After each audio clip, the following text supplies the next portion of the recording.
अस्सलाम वालेकुम व्यूअर्स, आज मैं आपके साथ शेयर करूंगी बाज़ार से मिलने वाले बहुत ही मज़ेदार और क्रिस्पी से गोल रस घर पे बनाने का तरीका, वो भी बग़ैर ओवन के प्रेशर कुकर में बनाना सिखाऊंगी बहुत ही आसान तरीके से।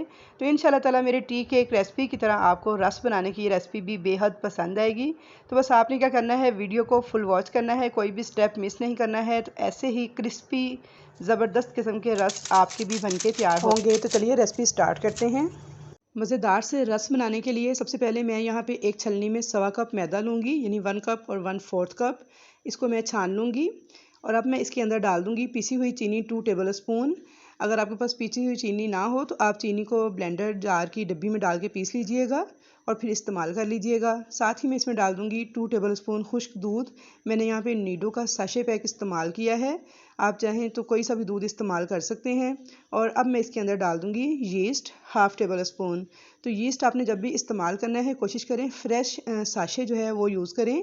इस तरह का बड़ा पैक मत ख़रीदें, क्योंकि जब इसमें एक दफ़ा हवा चली जाती है तो दोबारा जो बाकी यीस्ट है वो इस्तेमाल के काबिल नहीं रहता, यानी उसका अच्छा रिज़ल्ट नहीं मिलता। तो यहाँ पे देखिए मैंने ये साशे यूज़ किया था और इसमें से मैंने हाफ़ यूज़ किया है, हाफ़ इसमें बच गया था तो मैंने फ़ौरन से इसे ऊपर से सील कर दिया है, यानी फ़ौरन से इसे यहाँ से बंद कर दिया था। तो अगर आप भी इसे बस निकालते साथ ही फ़ौरन से बंद कर दें तो दोबारा ये यूज़ हो सकता है, अदरवाइज़ ये जैसे ही इसमें एयर चली जाए तो फिर ये बेकार हो जाता है। तो ये छोटी सी टिप थी जो कि इसको दोबारा यूज़ करने की थी, वो मैंने आपके साथ शेयर की है। अब मैंने इसके साथ डाल दिया है 1 टेबल स्पून भर के घी। आपने यहाँ पे घी इस्तेमाल करना है या फिर मक्खन इस्तेमाल करना है, कुकिंग ऑयल इस्तेमाल नहीं करना। अब यहाँ पे मैंने लिया है 1 कप के करीब नीम गर्म पानी, जो कि हम हस्बे ज़रूरत इस्तेमाल करेंगे। इन तमाम चीज़ों को पहले अच्छी तरह से मिक्स कर लेंगे और अब इसके अंदर थोड़ा थोड़ा पानी डाल के एक डो बना लेंगे, बिल्कुल ऐसे जैसे हम रोटी पकाने वाले आटा गूंथते हुए आटे को इकट्ठा करते हैं।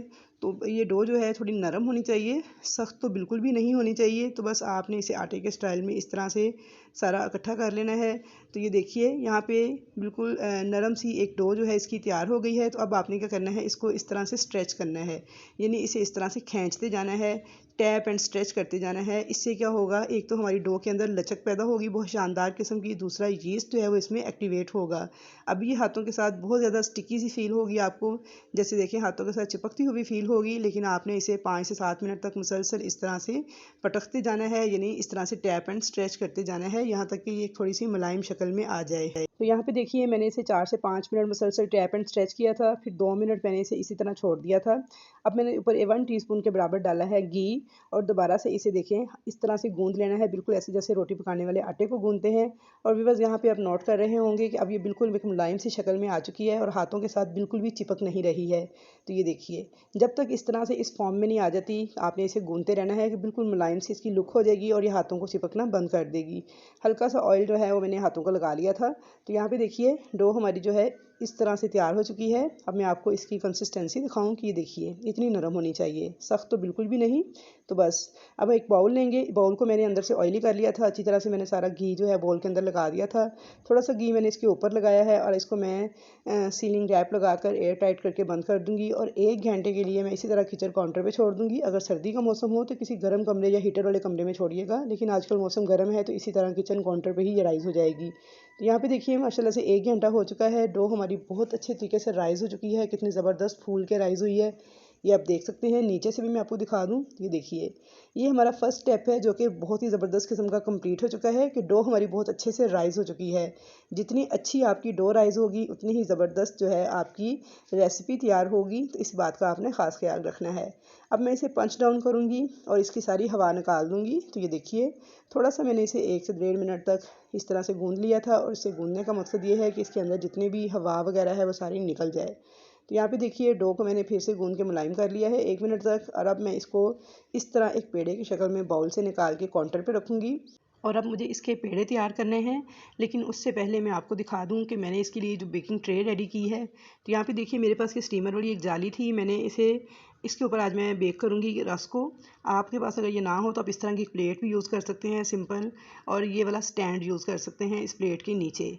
जैसे हम केक बनाते वक्त स्टैंड के ऊपर रखते हैं केक वाला सांचा, तो इसी तरह आप स्टैंड के ऊपर ये प्लेट के ऊपर बन रख के भी बेक कर सकते हैं। लेकिन मैं अपनी आसानी के लिए ये स्टीमर वाली जाली यूज़ कर रही हूँ और अब मैं इसके ऊपर थोड़ा सा ऑयल लगा लूँगी। और एक मैंने यहाँ पे पेपर लिया है, ये बटर पेपर नहीं बल्कि आम कॉपी का जो कागज़ होता है वो वाला मैं आज इस्तेमाल कर रही हूँ। तो ये देखिए, आज मैं आपको बटर पेपर भी बनाना सिखा दूँ। तो ये देखिए, ऑयल लगा के ऊपर मैंने जो पेपर था उसको मैंने गोल शेप में कटा हुआ था, वो मैंने इसके ऊपर इस तरह से लगा दिया है। और अब मैं थोड़ा ब्रश के साथ थोड़ा सा घी या ऑयल जो है इसके ऊपर भी लगा दूँगी। तो ये मेरा बटर पेपर तैयार हो गया है। अगर आपके पास बटर पेपर वगैरह ना हो तो फिर आपने इस तरीके से बटर पेपर को रेडी कर लेना है, किसी भी कागज़ को इस्तेमाल करते हुए। लेकिन फिर आपने इसके नीचे और ऊपर इस तरह से ऑयल ज़रूर लगाना है, वरना अगर आप खाली पेपर यूज़ करेंगे तो वो जल जाएगा। तो यहाँ पे देखिए जी, ये हमारा स्टैंड रेडी हो चुका है। अब इसके सेंटर में थोड़ा सा यहाँ पे सुराख वाली जगह है, वहाँ पे मैं सुराख कर लूँगी। तो ये मैंने सुराख क्यों किया है ये मैं आपको बाद में बताती हूँ। तो चलिए, यहाँ पे हमारी जो बेकिंग ट्रे है वो रेडी हो चुकी है। तो व्यूअर्स, अब हम करते हैं अपना अगला स्टेप शुरू। अब हमने जो डो निकाल के रखी थी काउंटर के ऊपर पेड़े की शक्ल में, तो इसको हम 3 इक्वल पार्ट्स में डिवाइड कर लेंगे, यानी इसके 3 पेड़े तैयार करेंगे। तो मैं यहाँ पे बड़े वाले रस तैयार कर रही हूँ, तो इसलिए मैंने इसे 3 हिस्सों में डिवाइड किया है। अगर आप छोटे रस तैयार करना चाहते हैं तो फिर आप इसे छोटे पेड़े में डिवाइड कर लीजिएगा। तो यहाँ पे देखिए, पहले पेड़े को मैंने उठाया है, इस तरह से इकट्ठा किया है और हाथ के साथ काउंटर के ऊपर आपने इसे इस तरीके से रोल करते जाना है, यानी इसका पेड़ा बनाते जाना है कि इसके ऊपर से तमाम किस्म के जो क्रैक्स हैं वो ख़त्म हो जाए। तो यहाँ पे देखिए, मैं थोड़ी सी वीडियो को तेज़ कर रही हूँ, लेकिन आपको समझ आ गई होगी कि देखिए बिल्कुल क्रैक्स के बगैर जो गोल सा पेड़ा है वो हमने रेडी कर लेना है। तो इसी तरीके से हम दूसरा भी तैयार कर लेंगे। यहाँ पे आप गौर से देखिए, ये देखिए, आटे को पहले इकट्ठा करेंगे, बिल्कुल जैसे रोटी वाले पेड़े को हम इस तरह से इकट्ठा करते हैं। उसके बाद अपने काउंटर पे रख के इसे हाथ की मदद से इस तरह से घुमाते जाना है कि इसके सारे क्रैक्स जो हैं वो ख़त्म हो जाएँ और बिल्कुल गोल से पेड़े की शक्ल जो है वो आ जाए। तो ये देखिए, यहाँ पे दूसरा पेड़ा भी रेडी हो चुका है। तो बिल्कुल इसी तरीके से मैंने तीसरा पेड़ा भी रेडी कर लिया था। तो व्यूअर्स, अगर आप चैनल पर नए हैं, फर्स्ट टाइम मेरी वीडियो वॉच कर रहे हैं, तो आपसे छोटी सी रिक्वेस्ट है कि चैनल को सब्सक्राइब कर लें और कमेंट्स बॉक्स में अपनी कीमती राय का इजहार ज़रूर कीजिएगा कि आपको मेरी ये रेसिपी कैसी लगी। और रेसिपी अगर अच्छी लगे तो लाइक और शेयर करना मत भूलिएगा। तो यहाँ पे देखिए, मेरे तीनों पेड़े जो हैं वो रेडी हो चुके थे और मैंने इन तीनों को बेकिंग ट्रे के ऊपर इस तरह से फासले फासले पे सेट कर लिया था। तो यहाँ पे आप बेकिंग ट्रे, स्टील की प्लेट या कोई सी भी चीज़ जो है स्टैंड के ऊपर यूज़ कर सकते हैं। इस काम के लिए मैंने आपको बताया है कि मैंने सिर्फ ये जाली अपनी आसानी के लिए इस्तेमाल की है। बाकी आप जैसे केक को बेक करते हैं स्टैंड के ऊपर रख के, सेम इसी तरीके से स्टैंड के ऊपर आप कोई सी भी प्लेट के ऊपर ये पेड़े रख के बेक कर सकते हैं। अब यहाँ पे मैंने थोड़ा सा ऑयल लिया था और ब्रश के साथ हल्का हल्का सा इन पेड़ों के ऊपर लगा दिया है, ताकि इनके ऊपर सिकरी या खुश्की वगैरह ना आए। और इनको मैं कवर कर दूँगी इस तरीके से, ताकि जो जो भी आपने बर्तन से कवर करना है वो पेड़ों के साथ टच ना हो। और इसे आपने 15 से 20 मिनट के लिए इसी तरह किचन काउंटर पे छोड़ देना है, ताकि ये पेड़े जो हैं फूल के राइज़ हो जाएँ। तो यहाँ पे देखिए, मैंने स्टील की ये परात यूज़ की है और साइड पे मैंने थोड़ा सा देखें ये एक बॉक्स रखा था, ताकि ये जो परात है पेड़ों के साथ टकराए नहीं। और मैंने इनको 25 से 30 मिनट तक इस तरह छोड़ दिया था किचन काउंटर पे कवर करके। तो देखिए, माशाल्लाह से कितना ज़बरदस्त फूल चुके हैं, पहले से साइज़ में डबल हो चुके हैं, यानी अब ये बेकिंग के लिए तैयार हैं। तो आज हम बेकिंग करेंगे प्रेशर कुकर के अंदर। प्रेशर कुकर को मैंने मीडियम फ्लेम पे रख के अच्छे से गर्म कर लिया है और इसके ढक्कन के अंदर देख सकते हैं आपके रबड़ मैंने निकाल दी है, यानी इसकी गैसकिट जो है वो आपने निकाल देनी है। और इस प्रेशर कुकर को मैंने 15 मिनट पहले मीडियम फ्लेम पे चूल्हे पे रख के अच्छी तरह से गर्म कर लिया है। ढक्कन भी इसका गर्म है। और अब मैं अपनी बेकिंग ट्रे को इस तरह सेंटर से उठाते हुए इसके अंदर रख दूँगी। ये सेंटर में सुराख मैंने इसीलिए किया था ताकि इसको उठाने में आसानी रहे। तो यहाँ पे देखिए व्यूअर्स, अब मैंने इसके अंदर रख दिया बेकिंग ट्रे और इसके ढक्कन को मैं कर दूँगी बंद। और इसके ऊपर आपने कोई भी वेट वगैरह नहीं लगाना, बस इसी तरह से इसको बिल्कुल लो फ्लेम पर, जैसे चावलों को दम लगाते हैं या हम केक को बेक करते हैं, उतनी फ्लेम पर हम इसको बेक करेंगे 40 से 45 मिनट तक। तो यहाँ पे प्रेशर कुकर के अंदर मैंने पानी वगैरह बिल्कुल भी नहीं डाला होगा, बिल्कुल खाली प्रेशर कुकर है। कुछ लोगों का ख्याल होता है कि शायद हम इसके अंदर कुछ पानी वगैरह डालते हैं, तो ऐसा कुछ नहीं है। तो यहाँ पे देखिए 45 मिनट हो चुके हैं। तो चलिए चेक कर लेते हैं। बिल्कुल लो फ्लेम पे हमारे बन जो हैं वो राइज़ हो रहे थे। तो ये देखिए व्यूअर्स, माशाल्लाह ज़बरदस्त किस्म के बन जो हैं हमारे बन के तैयार हो चुके हैं। और कलर देखिए कितना खूबसूरत आया है इनके ऊपर, जैसे हमने इनको ओवन में बेक किया हो। यहाँ पे आप देख सकते हैं कि निकालने के दौरान थोड़े से ये टच हो गए थे प्रेशर कुकर के साथ, तो गर्म होने की वजह से इसके ऊपर मार्क आ गए हैं। लेकिन देखिए ये कितने सॉफ्ट और ज़बरदस्त बन के तैयार हुए हैं। तो व्यूअर्स, अगर आपने बर्गर बन तैयार करने हो तो सेम रेसिपी है उसके लिए। तो यहाँ तक आपकी रेसिपी जो स्टॉप हो जाएगी और ये आपके बर्गर बन रेडी हैं। तो आप इनकी सेंटर से कटिंग करके तो इन्हें बर्गर बन के तौर पे बहुत ही ज़बरदस्त किस्म के ये बर्गर बन के तैयार हो जाते हैं। लेकिन क्योंकि हमने तो रस तैयार करने हैं, तो इसलिए मैं इसकी इस तरह से कटिंग कर लूँगी। तो यहाँ पे देखिए मैंने इसे सेंटर से कट कर लिया था और आप इसकी जाली चेक कीजिए, माशाल्लाह से कितने ज़बरदस्त अंदर से जालीदार बन के तैयार हुए हैं। जब हम इनको बेक करेंगे दोबारा से, तो इसी तरह जालीदार से हमारे बहुत ही ज़बरदस्त रस बन के तैयार होंगे। तो ये देख सकते हैं व्यूअर्स। तो इसी तरीके से तीनों बंस को मैं सेंटर से काट लूँगी। और अब आ जाता है स्टेप इनको कि हमने इन्हें दोबारा किस तरह से बेक करना है। तो यहाँ पे देखिए सारे बंस की मैंने कटिंग कर ली थी सेंटर से इस तरह से। और अब मैं इनको दोबारा से जो हमारी बेकिंग ट्रे थी यानी जो जाली थी उसके ऊपर मैं दोबारा से इस तरह से रख दूँगी और इनको दोबारा से हम बेक यहाँ पे देखिए जितने इजीली एडजस्ट हो गए हैं उतने जो बन हैं वो मैंने इस तरह से एडजस्ट कर लिए हैं। बाकी के मैं बाद में कर लूँगी। और अब इनको मैं रख दूँगी दोबारा से प्रेशर कुकर के अंदर। और अब की बार हमने प्रेशर कुकर को प्री हीट नहीं करना, बस अब हम इसे बंद कर देंगे और बिल्कुल लो फ्लेम पे इसको 15 से 20 मिनट तक कलर आने तक बेक होने देंगे, यहाँ तक कि ये बिल्कुल क्रिस्पी से हो जाएं और इनके ऊपर प्यारा सा कलर आ जाए। तो यहाँ पे इसको चेक कर लेते हैं। 20 से 25 मिनट हो चुके थे।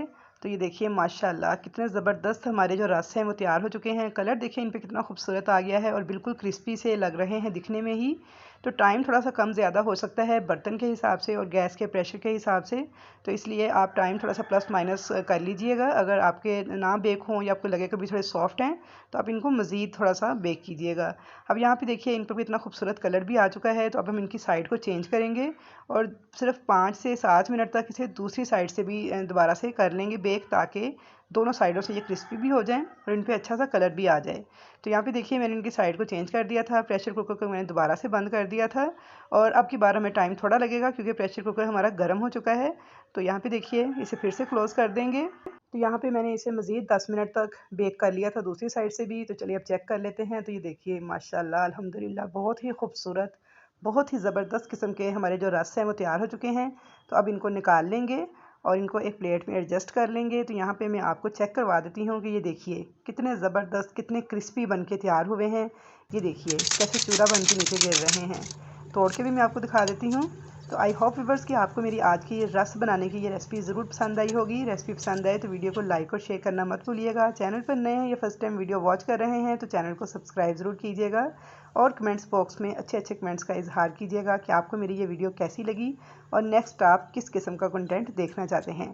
तो इंशाल्लाह ताला मुलाकात होगी आपके साथ एक अच्छी और नई रेसिपी के साथ। तब तक के लिए मुझे दीजिए इजाज़त। अल्लाह हाफिज़।